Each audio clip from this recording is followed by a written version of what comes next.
Goed, kom ons praat 'n bietjie oor Hebreërs 2. Onthou, ek is besig met die brief aan die Hebreërs. Dit is 'n boek wat nie deur Paulus geskryf is nie. En as jy hom lees, dan kom jy agter, hier is 'n baie logiese redenasie. Dis nie 'n rond en bond gespringery nie. Dit is nie verse wat geen sin maak nie, of verse wat mekaar begin weerspreek nie. Ons het hier te doen met 'n baie logiese redenasie.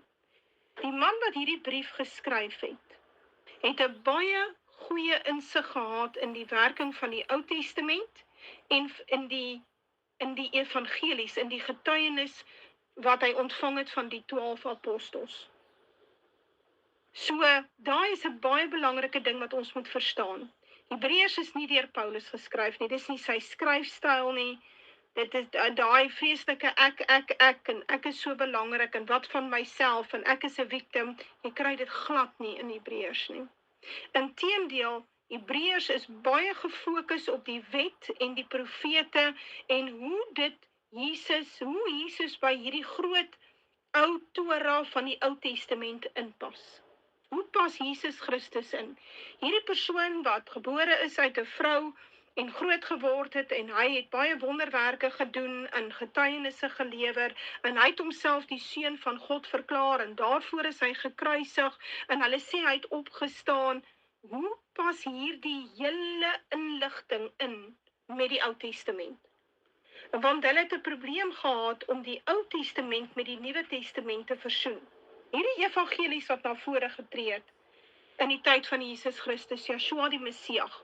Hoe moet ons dit interpreteer in terme van die Ou Testament? As die Ou Testament dan ons fondasie is van ons huis, menende die wet verander nie, God verander nie, hy is onveranderlik, hy is ewigdurend, ewig lewend, hy is die Alfa en die Omega.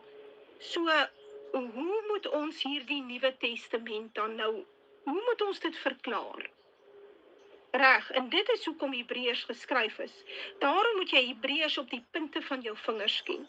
Dit wil sê, jy moet hom soveel keer deurgelees het, dat jy weet in watter hoofstuk staan watter vers. As jy dit nie so kan doen nie, dan wil ek vir jou sê, dan ken jy nie Hebreërs nie, dan gaan jy begin gorrel. En dit kan jy nie doen nie. So, vir baie mense wat baie keer opgesien het teen Hebreërs, dit is 'n wonderlike boek. Dit is 'n absoluut goddelik geïnspireerde boek. Ek kan nie dieselfde sê van Paulus se evangelies nie, maar ek kan dit definitief sê van Hebreërs. Hebreërs weerspreek op geen wyse die Ou Testament nie. Inteendeel, hy bevestig dit.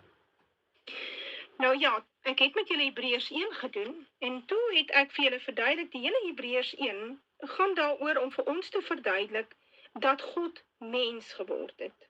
Dat God weergebore is. Dit wil sê, hy is al eenmaal voorheen gebore, of ten minste een keer waarvan ons weet, kom ons praat maar so, want hy gebruik die woordjie weer in vers 6, hy sê, en wanneer hy weer die eerstgeborene in die wêreld bring, nou ja, en dit sê vir ons, ons het te doen met 'n tweede fisiese geboorte, en dit bevestig Hebreërs natuurlik ook, en met hierdie hele Hebreër boek bevestig hy Henog. Dit is so 'n ongelooflike groot wonderwerk, wat hy eintlik beskryf in Hebreërs, wat ooreenstem met Henog. En dit is eintlik 'n skreiende skande, dat predikante dit nie vir hulle mense verduidelik nie. Dat predikante dit nie optel en vir hulle mense, hulle gemeentes verduidelik nie. Dit is 'n skreiende skande. Wat beteken, Vader het hulle oë daarvoor gesluit. Ek kan nie dink dit is iets anders nie. Want wat hier gebeur het, bevestig Henog, en Henog bevestig Hebreërs. Maar goed, as jy nou die boek Henog uitgehaal het, dan kan jy nou nie Hebreërs in diepte doen met jou gemeente nie, want dan gaan hulle agterkom daar's 'n probleem. En jy gaan nie daai antwoorde kan gee van daai moeilike vrae wat jou gemeentelede vra. Jy gaan dit nie kan antwoord nie. So nou, wat doen jy? Jy praat liewers nie oor Hebreërs nie. Goed, nou as jy kyk na Hebreërs 1, begin hy met ons oor die Seun het met ons gespreek. En dan doen hy hier 'n hele 14 verse oor die Seun wat gestuur is en dat hy ook 'n boodskapper is, maar dat hy nie 'n engel is nie. Hy is nie 'n geskape boodskapper nie. Hy is nie 'n skepsel nie. Hy is eintlik die Almagtige. En dan kom hy hier op die einde van Hebreërs 1 en hy sê vir jou, verduidelik hy vir jou die vergaan van die hemel en die aarde en die verandering wat sal kom in die hemel en die aarde. Hy sê, hulle sal versluit en hy sê, hulle sal verander word. En soos wat ek vir julle gesê het, hierdie woord hierso, hier is 'n woord in die blou Bybel, naamlik hy sê, u verwissel hulle soos 'n kledingstuk, hulle verdwyn, maar u bly dieselfde, u jaar het geen einde nie. Daai woord verdwyn is vir my 'n baie moeilike woord. Die 33-53 vertaling praat van die hemel en die hemel en die aarde sal verander word. Hy sê, hulle sal verander. En dit is so. Hulle sal verander, hulle sal nie verdwyn nie. Om te sê dat die aarde en die hemel gaan verdwyn, beteken dat God die werke van sy hande laat staan het, hy het dit laat vaar. So hy het dit gemaak, hy kon nou nie oorwin nie, hy kon nie ontslaa raak van die vyande nie, van sy vyande nie, so, hy moes toe nou 'n ander plan maak, hy moes dit toe laat verdwyn, hy moet dit nou so totaal vernietig, dat dit in elk geval nie meer dit is nie meer beskikbaar nie, dit verdwyn in vergetelheid. Dit is nie wat die Bybel sê nie. Die hemel en die aarde wat God gemaak het, is vir ewig. Dit is sy ewige skepping, dit is sy pride and joy. En hy gaan dit vir niemand prys gee nie. So, vir in geval jy nou gedink het, God gaan dit prys gee, hy gaan nie. Hy gaan dit ook nie so verwoes dat dit nooit weer bestaan nie. Die aarde is vir ewige grondwes. So, dit is nie dat dit iewersheen gaan verdwyn nie, maar dat dit wel verander gaan word, dit is korrek, en ons lees dit in Openbaring 6. So wat ek vir jou net wou gesê het oor Hebreërs 1, is dat hy hier begin, in Hebreërs 1 vers 1 en 2, en dan sê hy vir jou van Jesus Christus het gekom, die verlosser het gekom, en dan sê hy vir jou, luister hier op die einde, daar kom 'n totale verandering in die hemel en die aarde. Dit is baie belangrik. So wat hy eintlik vir jou doen in Hebreërs 1, hy praat oor 'n kwessie van 2000 jaar. Hy sê vir jou, hy skets vir jou in 'n baie kort hoofstukkie van 14 verse, dat die verwoesting van die aarde is effektiewelik het in plek gekom met Jesus se geboorte, kruisiging en opstanding. Want nou kan ons voortbeweeg na die belofte van die wederkoms, wat die verwoesting van die aarde is. Die belofte van die wederkoms is die verwoesting van die aarde. Dis 2 Petrus 3. Mense, julle moet sekere begrippe onder die knie kry, want andersins gaan jy nie altyd weet waarvan ek praat nie.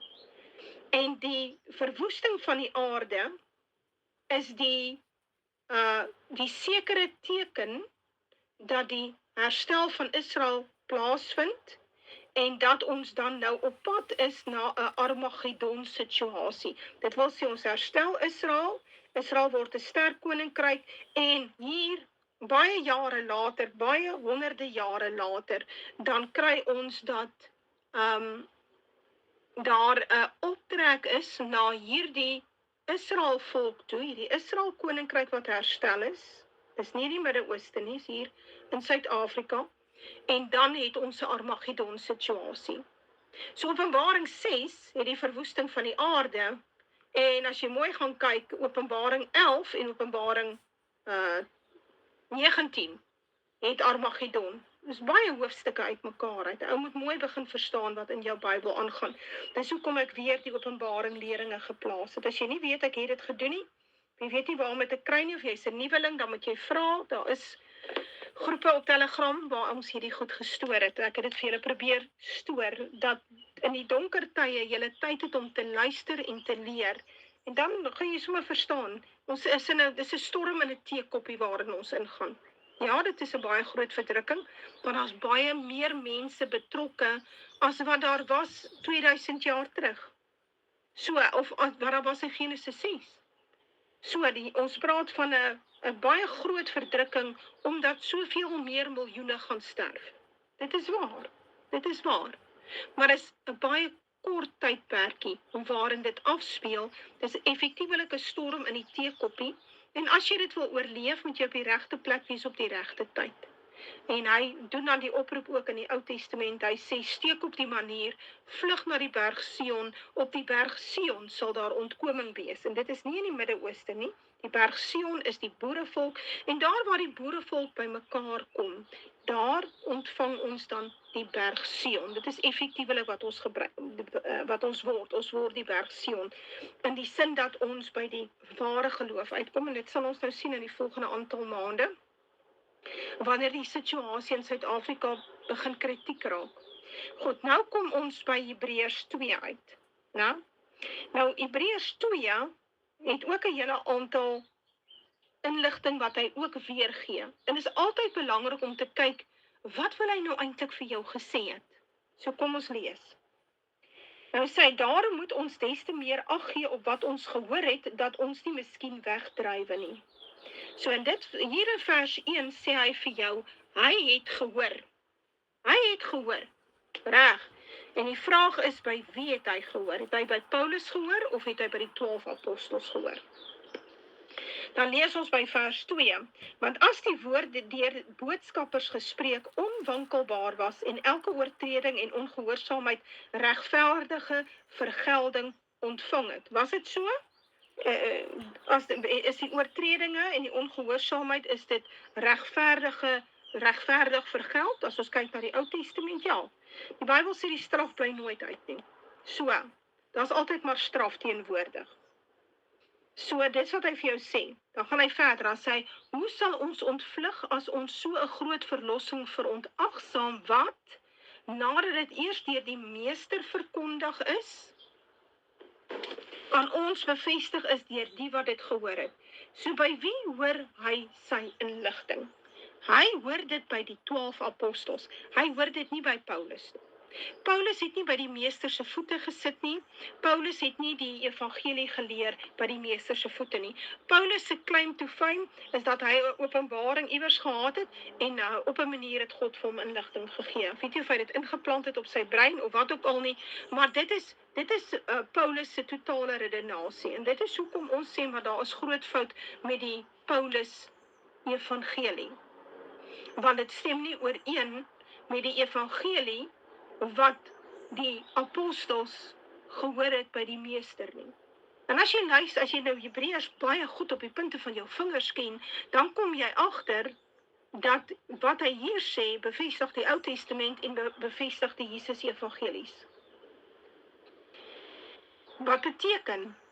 Hulle het dit, hierdie persoon wat geskryf het, moes by die apostels gesit het.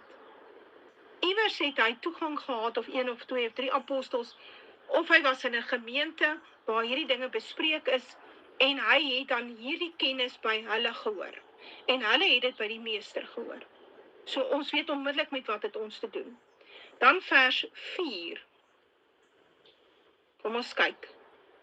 Terwyl Elohim ook nog saamgetuig deur tekens en wonders en allerhande kragtige dade en bedelinge van die gees van die apartheid volgens sy wil. So hy kom hierso en sê hy, hierdie evangelie, hierdie inligting wat ek vir julle sê, ons moet ag gee op dit wat ons gehoor het. En ons moet verstaan dat ons nie 'n blanko cheque het nie. Ons kan nie maak soos ons wil, en dan is daar geen vergelding en geen straf nie. Dan gaan hy, dan sê hy, ons wat ontvlug het, dit is nou die ouens wat oorleef het. Ons kry verstrooide Israeliete wat oorleef het, menende, hulle is verstrooide Israeliete, hulle het die verstrooiing nou oorleef, ja, daar is nou al van hulle nageslagte, en in hierdie tyd kom hierdie verlossing na hulle toe. Dan sê hy, julle moenie dit verontagsaam nie. Moenie dit een kant toe skuif, omdat julle nie mooi verstaan waar pas dit in by die Ou Testament nie. Dan gaan hy verder. En dan sê hy, ja, hy sê, hierdie goed wat ons gehoor het, is bevestig saam met tekens en wonders en allerhande kragtige dade. Dit is aan ons bevestig. Vers 5. Want aan die boodskappers het hy die toekomstige wêreld waarvan ons spreek nie onderwerp nie. En hier is baie belangrik, en is interessant, hier verwys hy weer terug na die wêreld wat kom, daar kom 'n toekomstige wêreld. En dit word dan nou baie mooi beskryf as jy nou die woord reg het hierso, in vers 12 van hoofstuk 1. Naamlik dat daar 'n aarde is wat gaan verander word. In Openbaring 6 word daar gesê die berge en die heuwels en die eilande sal uit hulle plekke verskuif word. So daar's 'n verandering wat plaasvind, die aardkors gaan skuif en sekere kontinente gaan ophou bestaan en ander eilande daar gaan nuwe eilande wees, nuwe grondgebied, miskien nuwe kontinente wat na vore kom, maar daar kom 'n toekomstige wêreld. Dit is wat jy moet onthou, daar kom 'n toekomstige wêreld. Dan gaan hy terug, en wat hy nou eintlik hier doen, is hy verwys terug. Hy neem aan, jy het 'n Ou Testament. Dan gaan hy terug, dan wanneer hy vir jou sê, hy sê vir die boodskappers, aan die boodskappers is die toekomstige wêreld waarvan ons spreek nie onderwerp nie. Nou, aan wie is hierdie wêreld dan onderwerp? Daar kom 'n toekomstige wêreld, so aan wie word hy onderwerp? Aan die Adamiet.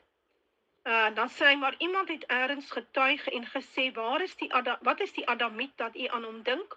Of die seun van die Adamiet dat u hom besoek? Dis nou Psalm 8 vers 4. Dit is sy verwysing. Dan sê hy, u het hom weinig tekort laat kom van die Elohim, en hom met grootsheid en glansrykheid gekroon. U laat hom heers oor die werke van u hande. Psalm 8 vers 5. Dan sê hy, u het alles onder sy voete gestel. Psalm 8 vers 6. Want in die onderwerping van alle dinge aan hom het hy niks uitgesonder wat aan hom nie onderworpe is nie. Maar nou sien ons nog nie dat alle dinge aan hom onderwerp is nie. So, kom ons kyk eers kom ons ontleed hom. Hy sê vir jou, daar kom 'n toekomstige wêreld. Dit is so, daar kom 'n toekomstige wêreld. En in hierdie toekomstige wêreld moet daar 'n Jakob koninkryk gevestig word. Daar moet 'n Israel koninkryk wees wat gevestig is. En in hierdie toekomstige wêreld gaan daar definitief 'n verandering plaasvind op hierdie aarde. Heel moontlik te doen met frekwensies en energievorme, en ek verstaan nie mooi nie, maar ek verstaan wel dat ons sal gesond bid. Baie makliker is wat ons dit nou doen. En ons sal die demone sien en die gevalle engele sien soos hulle is. En ons sal die duiwels kan bind. En ons sal die demone kan bind. En ons sal hulle kan uitdryf. So ons gaan besondere kragte hê wat aan ons beloof is deur Jesus. Hy het gesê, julle sal groot wonderwerke doen. Groter as ek. Julle gaan groot wonderwerke doen. Mense gesond bid en alles. Maar as ons kyk na die laaste 2000 jaar, dan is dit maar baie moeilik. Dit het regtig baie moeilik gegaan. So, ons is op pad na 'n nuwe toekomstige wêreld waar dinge 'n bietjie anders te gaan werk as wat dit nou werk. Hoe hy dit presies in plek gaan kry, dit verstaan ek nie. Maar ek vermoed dat dit te doen het met frekwensies. Onthou, God werk deur middel van die woord. Wanneer hy praat, dan verander die frekwensies. Hy skep ook deur middel van klank. So ons moet dit net mooi verstaan. En wanneer hy praat van die Adamiet, dan sê hy, die Adamiet, hy sê, en God het hulle geseën, en God het vir hulle gesê, wees vrugbaar, en vermeerder, en vul die aarde, onderwerp dit, en heers oor die visse van die see, die voëls van die hemel, en oor al die diere wat op die aarde kruip. Nou, dit is Genesis 1 vers 28. Maar, na die sondeval, het die mens baie van hierdie vermoëns, ons het dit verloor. En ons het 'n wêreld ingegaan waar ons in die sweet van ons aanskyn ons brood sal verdien. En die vrou sal met moeite geboorte skenk. En dinge het net moeiliker geraak. In vergelyking met Genesis 1. En ons moet teruggaan na hierdie perfekte toestand toe wat ons in Genesis 1 geken het. En daar is 'n pad wat ons moet loop om daarby uit te kom. En natuurlik is dit so dat daar 'n Israel koninkryk op die aarde moet kom. En aan hierdie Israel koninkryk moet die nasies gehoorsaam wees. Op hierdie stadium is Israel verstrooi. Sy het baie volkerig geword. En sy word tans vertrap deur die Edomiet. Sy word vertrap deur die Jood en die Vatikaan. So die duiwels regeer oor ons, die ander geslag regeer oor ons, en ons kry baie swaar. Nou sê hy, Hierdie toekomstige wêreld wat kom, gaan heeltemal anders te lyk. Ons sal in 'n situasie wees waar dinge aan ons onderworpe is. En hy bevestig dit daar in Daniël 7 vers 27 en 28. Eintlik hier van vers 26 af, dit is so 'n mooi stuk. Maar die gereg sal sit en hulle sal hom die heerskappy ontneem, dis nou die anti-kris, om dit vir goed te verdelg en te vernietig. Dan word die koningskap en die heerskappy en die grootheid van die koninkryke onder die ganse hemel gegee aan die volk van die heiliges van die Allerhoogste. En hulle koninkryk is sy ewige koninkryk en al die heerskappye sal hulle vereer en gehoorsaam wees. Nou, wanneer mens hierdie vers lees, dan moet jy nou sê, ja, dit kan ons nou nie wees nie. Behoort die koningskap en die heerskappy nie aan Jesus nie, en sal hy hulle nie regeer met 'n eysterstaf nie? Hoe kan Daniël nou sê, dit sal nou die volk, kry die heerskappy en die grootheid van die koninkryke onder die ganse hemel?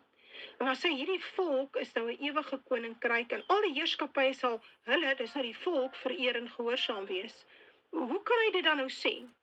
Hy sê dit omdat hy verstaan hoe werk die gebeurelyn. Hy verstaan daar kom 'n verwoesting van die aarde en 'n toekomstige wêreld waarin die Jakob koninkryk tot stand kom en sy koningskap en heerskappy ontvang oor die hele aarde. En dit is iets wat die Jakob koninkryk self moet tot stand bring. Dis nie iets wat vir ons in ons skote gegee gaan word nie.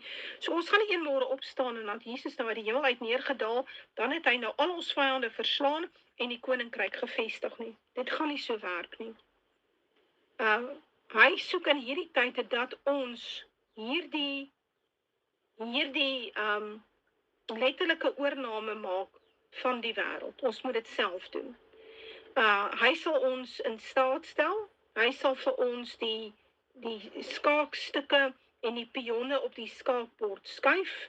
Hy bring vir ons 'n totale verwoesting van die aarde, waarin die Joodse staat totaal vernietig sal word, die Vatikaan ernstig vernietig gaan word, die Britte min of meer sal ondergaan, die City of London ophou sal met bestaan, wat beteken die finansiële stelsel van die wêreld stort ineen.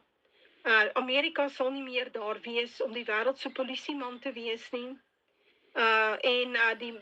Die aanhoudende oorloë sal ophou. Dit sal eenvoudig ophou. Die bomme sal ophou val en die kernbomme sal ophou met val.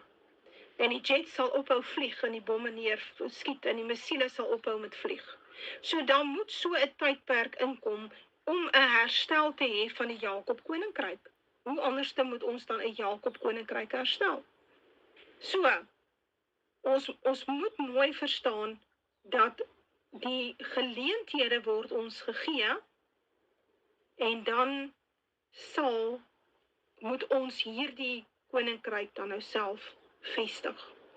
En dan gaan hy, onthou ons word die enigste blanke land in die wêreld vir die volgende 500 tot 700 jaar en ons moet dan ons mede-blanke gelowiges sal dan vlug na Suid-Afrika toe, dit is wat sieners sê, maar dit staan ook in jou Bybel.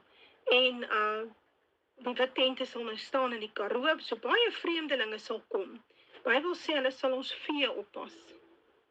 Ons wat so 'n verwerpte en 'n vernederde volk is, ons sal die heersers wees, want ons is Juda. En Juda is die koningsstam, sy heers. So, die volk van die heiliges van die Allerhoogste. Sy ontvang 'n ewige koninkryk, en die res van die ander 11 stamme sal hulle by haar vergader. Dit wil sê by die boerevolk. So kom ons lees verder aan. So daar kom 'n tydperk waar hierdie goed aan ons onderwerp sal word. Hierdie toekomstige wêreld word aan die Jakob koninkryk onderwerp. Dit sal kom. Dan gaan hy in vers 9. Maar ons sien hom, naamlik Jahweh, wat weinig minder as die Elohim gemaak is, vanweë die lyde van die dood met grootsheid en glansrykheid gekroon, sodat hy deur barmhartigheid van Jahweh vir elkeen die dood sou smaak. Sien Psalms 8 vers 5. Goed. Nou In jou Bybel staan daar, ons sien dat Jesus is weinig minder gemaak as die engele. En ek hou meer van die woord Elohim. Elohim verwys gewoonlik na vierde dimensie wesens. So, die Elohim is die vierde dimensie wesens. Dit kan ook verwys na die Almagtige, dit is so. Maar as ons nou hier lees, dan sien ons dit het baie te doen eintlik met die vierde dimensie wesens. So, nou sê hy, Yahweh Shua kom, en hy word minder gemaak, bietjie minder as die vierde dimensie wesens, vanweë die lyde van die dood, want die vierde dimensie wesens sterf nie. So, hy's 'n geespersoon. So jy moet 'n fisiese persoon raak, jy moet 'n derde dimensie liggaam hê, jy moet hierdie liggaam hê wat kan bloei en seer kry en pyn het en moeg en honger. Jy moet so 'n liggaam hê, dan kan jy ly en jy kan sterf en jy kan gemartel word.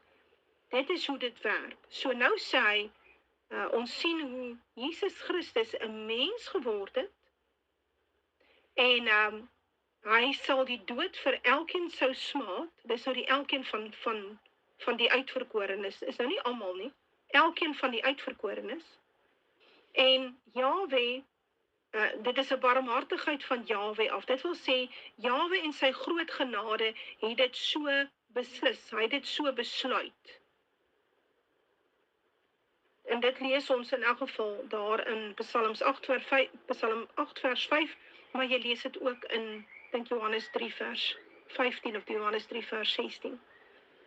Dan gaan hy verder, hy sê vers 10, want dit het hom betaam terwille van wie alle dinge en deur wie alle dinge is, as hy baie kinders na die glansrykheid wou bring, om die bewerker van hulle verlossing deur lyde te volmaak.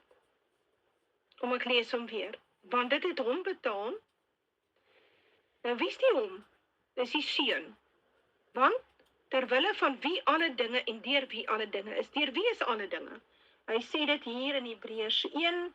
Hy sê hy is aangestel as erfgenaam, deur wie hy ook die ewigheid gemaak het. So deur wie is alle dinge?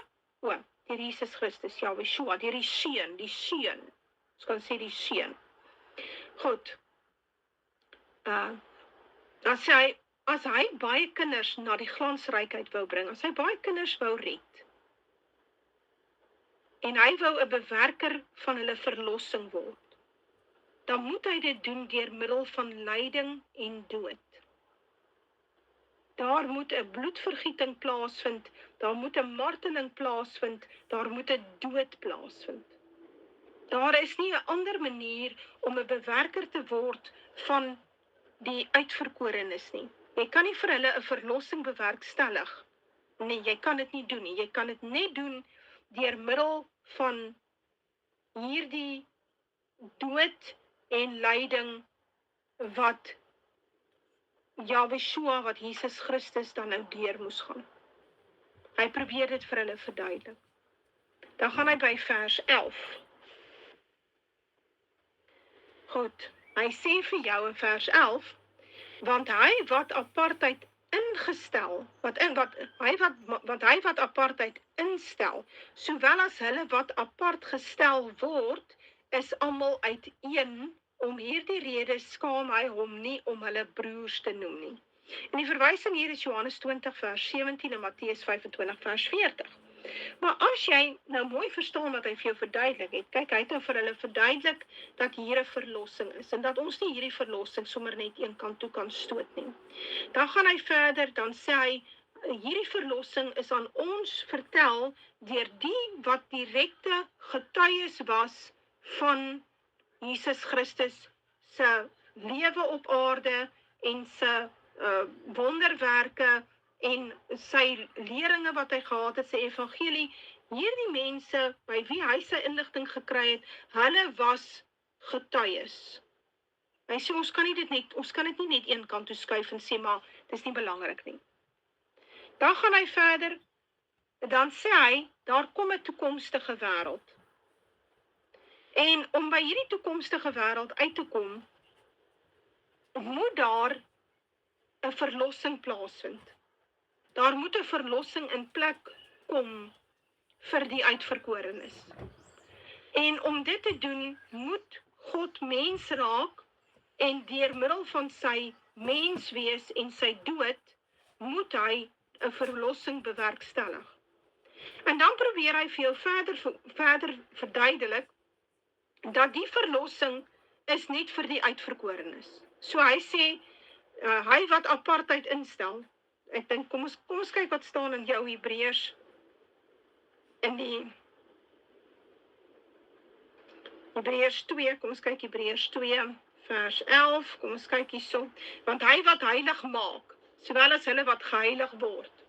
Nou ja, dit is, jy sien die woord heilig is 'n lekker woordjie, niemand weet eintlik wat dit beteken nie. Maar as jy mooi gaan ondersoek instel, dan kom jy agter, want hy wat apartheid instel, sowel as hulle wat apart gestel word, is almal uiteen. So, hy sê, die wat apart gestel is, die wat die goddelike saadlyn is, want hulle is 'n aparte saadlyn. Hulle is 'n heilige saadlyn. Maar ons praat van hulle as 'n aparte geslag of 'n aparte saadlyn. Hulle kom uit die een God. Dan sê hy, dis die rede hoekom hy hom nie skaam om hulle broers te noem nie. En wat hy eintlik vir jou verduidelik is die Y-kromosoom. Nou dit het hulle so 30, 40 jaar terug uitgevind, toe verduidelik hulle vir ons, maar hulle kom toe agter die Y-kromosoom. Die Y-kromosoom verander nie van vader na seun na kleinseun nie. So as kom ons sê, 'n oupa grootjie het 6 seuns, dan dra hulle almal sy Y-kromosoom. En die oupa grootjie en die oupa grootjie se broers en almal dra dieselfde Y-kromosoom. Daai 6 seuns dra dieselfde Y-kromosoom. Kom ons sê elkeen van hulle het 6 seuns. Dan dra hulle almal 6 x 6, 36 seuns dra die Y-kromosoom. Kom ons sê daai 36 seuns het elkeen weer 6 seuns. Dan kan jy nou maar maal. 36 maal met 6 en ek weet nie vir is dit nie. Nou, dan kom ons weer uit by 'n getal, maar hulle het almal dieselfde Y-kromosoom. So daai Y-kromosoom verander nie van pa na seun na kleinseun nie. En ek dink daar's meer daaraan verbonde, maar ek dink dit word verborge gehou vir ons gewone mense. Want hulle wil baie graag die idee inbring van 'n verbasterde nasie. So, verbastering maak nog geen verskil aan ons DNA nie. En DNA is nie belangrik nie, man. God red alle mense, alles wat leef en beef, die kroeskoppe, die wat 2 tone het, die wat 6 tone het. Man, swart, wit, pink, blou en geel, hy kan hulle almal red. Dis die grootste klomp nonsens. Hy sê baie duidelik, daar is 'n aparte saadlyn. En hierdie aparte saadlyn word vir ons in detail verduidelik in die Ou Testament. En dit gaan oor in elk geval in die Nuwe Testament, maar as mense wat nooit die Ou Testament lees nie, so hulle dink dit bestaan nie. Sies tog. En die predikant wil natuurlik nie uit die Ou Testament lees nie, maar dan moet hy moeilike vrae antwoord. Dis baie makliker net om vir sy gemengde gemeente te verduidelik, God gaan hulle almal red, want God het almal gemaak. En dit is 'n absolute leuen. Met hierdie vers 11 bevestig hy vir jou Genesis 3 vers 15, dat Satan het 'n aparte, ander saadlyn. Hy het 'n saadlyn, die vrou het 'n saadlyn, en tussen die twee saadlyne is daar oorlog. Hy bevestig vir jou Sem was 'n uitverkore seun, Jafet mag woon in die tente van Sem, maar Gam se nageslag is dan nou totaal vernietig, of vervloek, en hulle sal op die ou einde totaal verwoes word. Hulle is uit die Gam nageslag kry ons dan effektief maar die Gog en die Magog. Dan gaan hy verder, dan verduidelik hy vir jou hoekom, met hierdie hele vers, verduidelik hy vir jou hoekom mag Israel nie vermeng het met die Kanaaniete nie. Hy sê dit vir jou, hy sê Jahwe het apartheid ingestel. En selfs die wat apart gestel is, en hy wat apartheid instel, hulle dra almal dieselfde Y-kromosoom, daarom kan hulle broers wees. Hulle het dieselfde pappa. Hulle het 'n hemelse pappa, en daai hemelse pappa, sy DNA-lyn is 'n aparte DNA-lyn, is 'n aparte ras. En as jy gaan kyk na Esra 9 vers 2, dan sê hy, Want in daardie tyd sien ons dat die Israeliete kom toe terug, 'n klomp Judeërs kom toe terug daar uit Babylon uit, en toe het hulle nou 'n paar meide getrou en 'n klomp basterkinders daar. Nou sê Esra 9 vers 2, want hulle het van hulle dogters vir hulle self en vir hulle seuns geneem, sodat die heilige geslag hom met die volke van die lande vermeng het, en die owerstes en die leiers het in hierdie ontrou eerste die hand gehad. Dis altyd die predikante en die leiers wat voorstap in die verbastering. Dis altyd die konings en die prinse en so aan wat onder die meide introu. Jy kry dit is aanhoudend, dit hou nooit op nie. En is die predikante en die baalpriesters en die owerstes wat almal voorstaan en vir die volk verduidelik, dis reg. Maar hy sê die heilige geslag het hom met die volke van die lande vermeng. En daaroor was Esra so ongelukkig, het sy baard uitgepluk en sy klere geskeur en as op sy kop gegooi. So, mens moet dan nou sê, Esra was 'n rasis. So hierdie heilige aparte geslag kon nie vermeng met die Gamiete nie. Hulle kon 'n bietjie vermeng met die Jafiete. Daar's baie ander Semiete, baie ander Adamiete met wie hulle kon vermeng, wettiglik vermeng. So jy wat 'n blanke is, kan trou met 'n blanke in Amerika. Julle is albei blank. So julle is albei Adamiete. Maar jy kan nou nie met die Negroïde ras gaan vermeng of met die Mongoliede of met die Arabiere nie. Jy kan dit nie doen nie. Want dit is die vervloekte nasies, dit is die gruwelike nasies waarvan die Bybel praat, en hy sê dit op grond van hulle DNA, nie op grond van hulle houding of hulle geloof, of dit gaan letterlik oor hulle DNA. Hulle boom is sleg, want hulle pa is Satan. So eenvoudig soos dit. Dis nie 'n moeilike begrip nie, maar die kerke wil dit nie vir hulle mense leer nie. Hulle het die woord apartheid, hulle het vir jou dan nog, ek meen, in 94 het die kerke vir ons gesê, apartheid is glad nie in die Bybel nie, hulle het 'n fout gemaak. Die laaste 100 jaar het hulle die volk verkeerd geleer. Eers het hulle in 1948 gesê, apartheid is reg, en in 1994 het hulle gesê, apartheid is nie in die Bybel nie. Sies tog, ons het 'n fout gemaak. Apartheid is 'n sonde teen die mensdom. Kom ek verduidelik vir julle, apartheid is 'n oortreding teen Satan. Menende, in die Satan-teologie, in die Rainbow Nation teologie, is vermenging, is aan die orde van die dag, en apartheid is 'n misdaad. Dit is hoekom hulle die blankes so haat. Hulle wil van alle blankes ontslaa raak. Maar ons weet Vader gaan ingryp en hy sal sy volk red. Kom ons lees verder.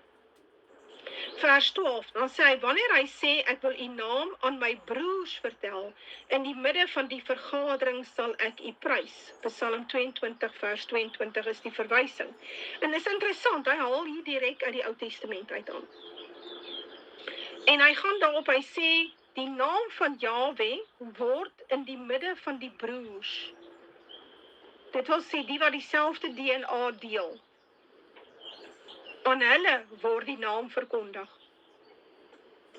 Vers 13, dan sê, en verder, ek sal wag op Jahwe, verwysing hier is Jesaja 8 vers 17, en verder, hier is ek en die kinders wat Jahwe my gegee het. Jesaja 8 vers 18 is die verwysing hierso. So, hy haal uit die Ou Testament uit al. Hy sê, luister,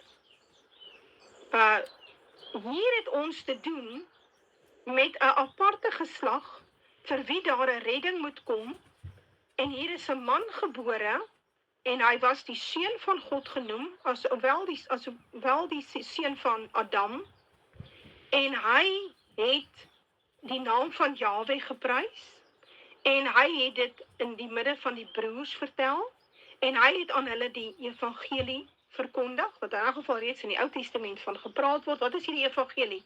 Dat daar 'n verlossing en 'n nuwe verbond kom vir Israel. Daar kom 'n nuwe verbond vir Israel. Daar kom 'n offer vir Israel. Daar kom 'n verlosser vir Israel. In hierdie gebroke staat waar hulle totaal verstrooi is oor die wêreld, sal hy hulle weer bymekaar maak. En hy sal vir hulle 'n metode gee om redding, verlossing te kan kry. Intussen tyd, voordat hy hulle bymekaar maak, moet daar tog 'n metode wees om redding daar te stel. Daar moet 'n reddingsmetode wees. Naamlik, daar moet 'n offer wees en 'n priester. Daar's nie 'n ander manier om gered te word nie. Jy moet 'n offer hê en jy moet 'n priester hê, want sonder bloedvergieting vind daar geen vergifnis plaas nie. En jy sal nou later sien in Hebreërs hoe hy dit vir jou verduidelik. Hy sê dit by die woord. Dan sê hy, en hierdie man wat gebore word, hierdie Jesus Christus, hy sê, hier is ek en die kinders wat Jahwe my gegee het. En dit is amper woordeliks wat Jesus se woorde is in die Johannes Evangelie. Wat nou vir mens moet sê, die man wat nou hierdie hoofstuk 2 skryf van die Hebreërboek, moes hy gesit het heel moontlik met die Johannes Evangelie voor hom. Want dit klink amper asof hy uit die Johannes Evangelie aanhaal. Kom ons lees vers 14. Aangesien die kinders dan vlees en bloed deelagtig is, het hy dit ook op dieselfde manier deelagtig geword, sodat hy deur die dood hom tot niet kon maak wat mag oor die dood het, dit is Satan. Verwysing hier is Jesaja 25 vers 8. Nou ek gaan hierdie versie weer vir jou mooi ontleed, dat jy kan verstaan wat hy vir jou sê. Hier verduidelik hy van 'n aparte saadlyn. Hy sê hierdie aparte saadlyn noem mekaar broers, want hulle het dieselfde DNA, hulle het dieselfde pappa. Hy sê, en hierdie man wat gebore is, hy is uit hierdie DNA-lyn. Dis hoekom ons hom 'n broer kan noem en hy ons 'n broer kan noem. Want ons dra dieselfde DNA. Ons is die aparte DNA, aparte saadlyn, aparte kinders van Jahwe. Uit die Adamitiese saadlyn, wat God maak net Adamite, hy maak net blankes, hy het nie blankes gemaak nie. Daar is nooit sprake daarvan, dat hy ooit nie blankes gemaak het nie. Alles wat God gemaak het, is goed. So, as hy die negroïde gemaak het, dan het jy 'n probleem, want die negroïde is 'n slegte boom. So nou het jy 'n probleem met die negroïde, is hy dan nou ook goed? Nee, hy is nie. Die enigste goeie een is 'n dooie een. So, mens moet net verstaan hoe dit werk. God het hierdie een boom gemaak, en hierdie een boom, hierdie ene geslagsboom, hierdie een Adamitiese saadlyn, uit hulle vat hy een groepie mense, Abraham, Isak en Jakob, en dan die 12 seuns, en uit hulle maak hy 'n volk, en hierdie volk verstrooi hy. En dan kom hy, en dan vir hierdie volk offer hy homself, want hy sê die kinders is vlees en bloed deelagtig. Dit is 'n probleem, ek meen, hoe gaan jy die kinders red? Hulle is dan nou mense. Hoe red jy hulle? Want eintlik wil jy teruggaan na die herstel van die Adamiet voor die sondeval. Hoe kry jy hulle weer daar? Wel, hulle is dan nou vlees en bloed. Hoe gaan jy dit doen? Jy moet self, God moet toe self, of iemand stuur, of hy moet self vlees en bloed deelagtig word. Want net vlees en bloed kan sterf en bloei en honger ly en gemartel word en pyn hê en seer en die tipe van ding. So nou is die vraag, wie het hy gestuur? En dan sê baie mense, hy het sy seun gestuur. Ja, dit is so, die Bybel praat in dis eintlik 'n simboliese term wat hy vir jou verduidelik. Want God offer nêrens kinders nie. Dit is absoluut teen sy geloof, teen sy geloofsbeginsels. Hy raak baie kwaad daarvoor dat daar kinders geoffer word. Hy sê ook vir Israel, julle kan nie kinders offer nie. Maar dis nie 'n probleem nie, hy offer toe sy eie seun. Nee. Wat doen hy? Hy raak vlees en bloed deelagtig.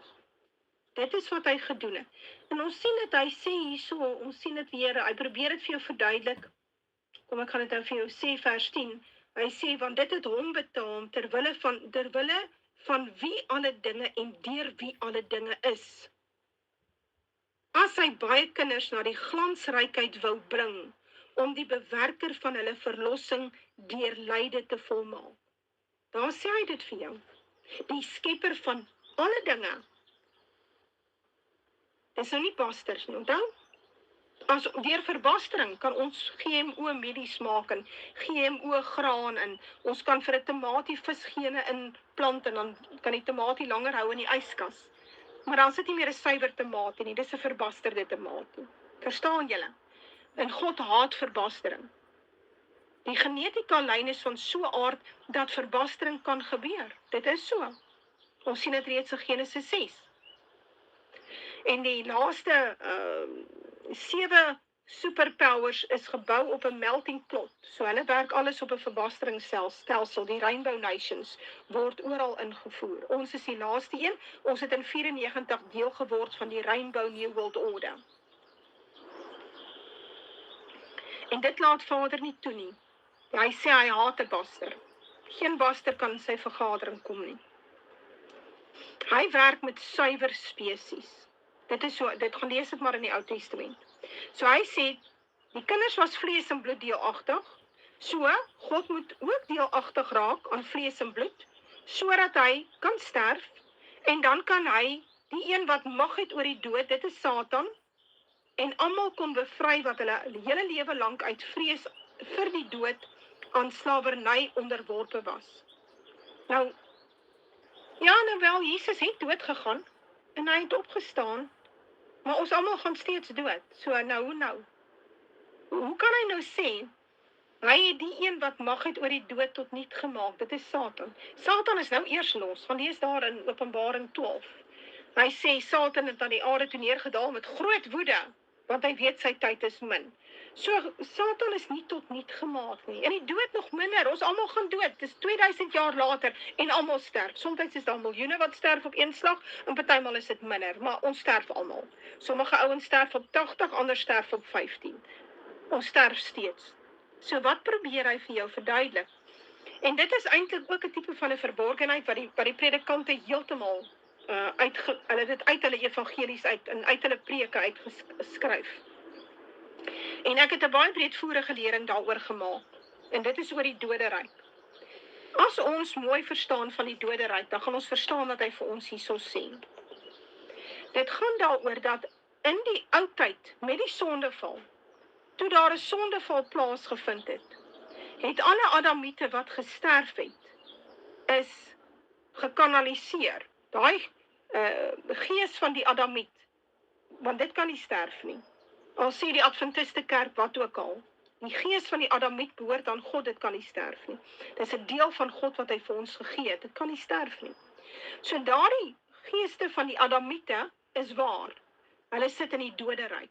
So Satan kon hulle gevange hou vir meer as 2000 jaar, amper 4000 jaar, in sy gevangenis, wat ons noem Hades, of Sheol, of wat in ons ook soms sien as die doderyk, wat ons het hom nou vertaal as die doderyk.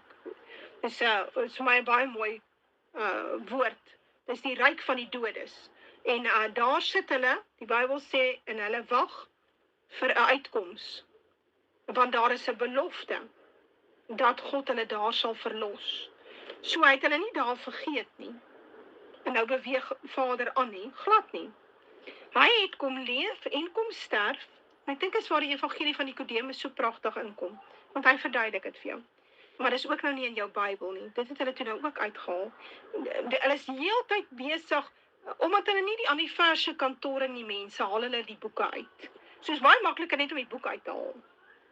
Want as jy die boek uithaal, wel, dan kan ons sê, wel, as jy dood is jy so dood soos 'n klip, jy lê daar, en hulle sê jy slaap, nou ek wil vir jou sê, geen dooie slaap nie.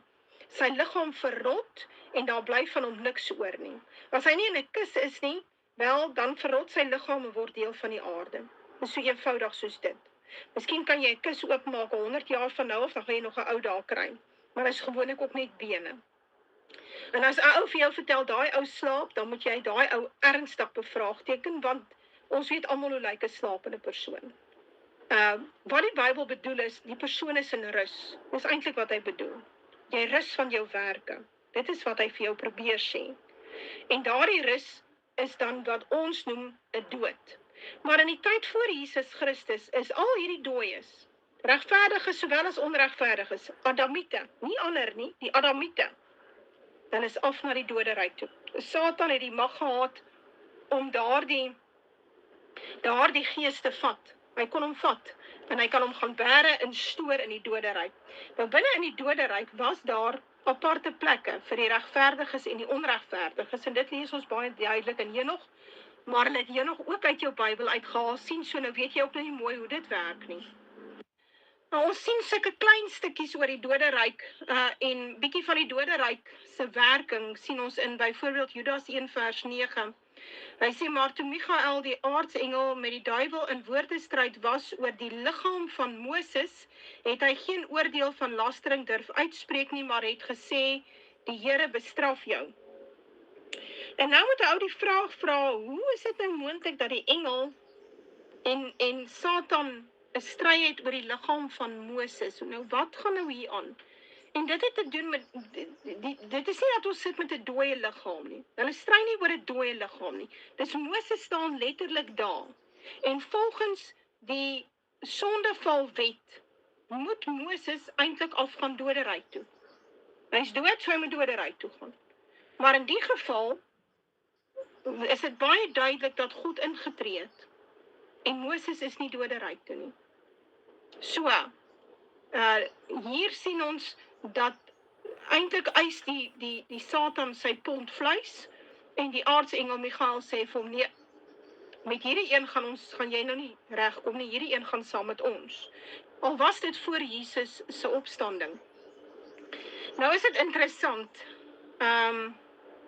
Ek wou weet ek het hierdie stuk gaan soek, hierdie versie, want dit het my toe bygeval. En toe ek het gaan soek, toe kry ek dit in Judas 1 vers 9. Toe ek het gaan soek in die Ou Testament, toe kry ek dit nie. Nou ja, toe gaan ek na Firefox toe en ek sê vir die internet, gee vir my 'n cross-reference vir hierdie vers. Waar kom hierdie vers ander plekke ook voor? Want dan is daar nou nie in die Ou Testament nie. Wel, toe kry ek 'n ander stukkie, wat lyk asof dit na dieselfde verwys, maar die name verskil, en ek kan dit net vir jou lees. En dis iets wat ek sal moet gaan ondersoek, dis vir my baie interessant. Sagaria 3 vers 1, 2, 3 en 4. Daar staan, daarna het hy my, Josua, die hoëpriester, laat sien, terwyl hy voor die engel van die Here staan en Satan aan sy regterhand staan om hom aan te kla. Toe sê die Here aan die Satan, mag die Here jou bestraf, o Satan, ja mag die Here wat Jerusalem verkies het jou bestraf. Is hierdie een nie 'n brandhout wat uit die vuur geruk is nie? En Josua was bekleed met vuil klere terwyl hy voor die engel staan. Daarop het hy aangehef en gesê aan die wat voor hom staan, neem die vuil klere van hom weg. Toe sê hy vir hom, kyk, ek het jou skuld van jou weggeneem en ek beklee jou met feesklere.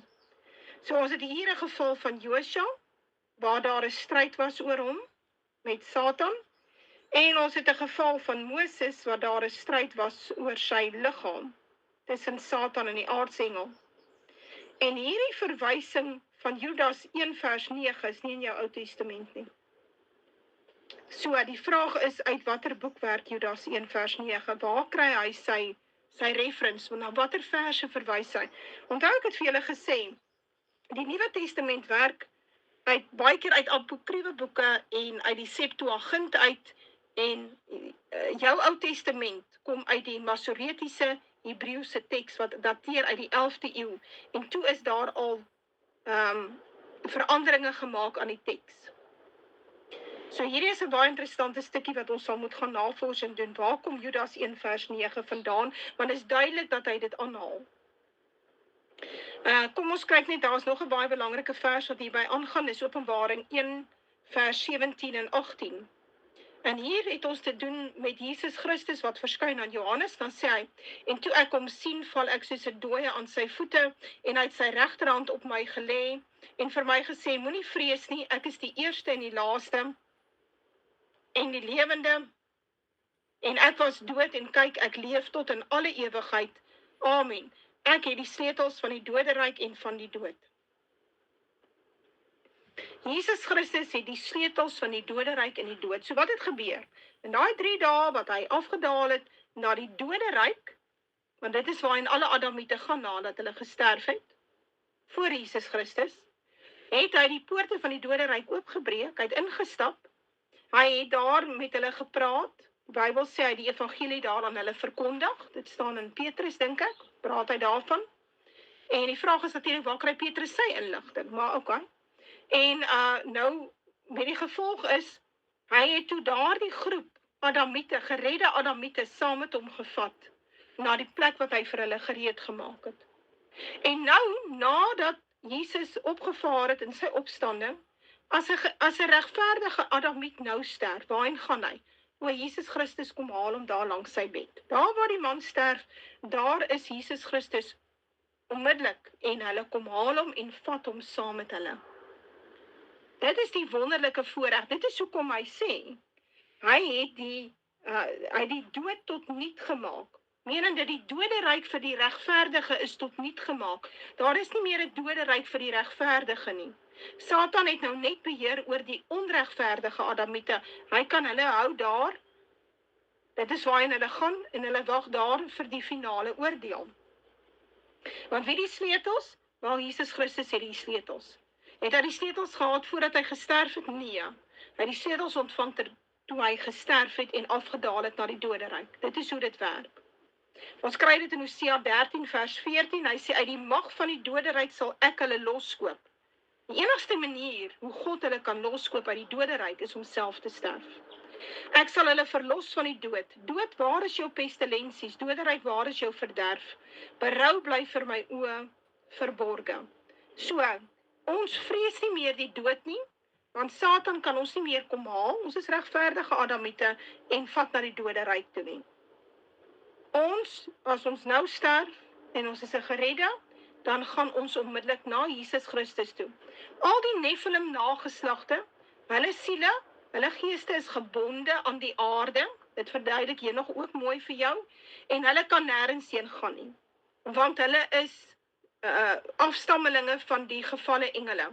So, hulle is nie engele nie, en hulle is ook nie Adamiete nie. Met die gevolg is, hulle is gebonde aan die aarde, en dit is wat ons dan noem die bose geeste, die poltergeist, die demone. Dit is waarvan ons praat. En daar is natuurlik baie van hulle. Hulle is baie aktief en baie besig. Goed, kom ons gaan verder. Die naaste paar verse.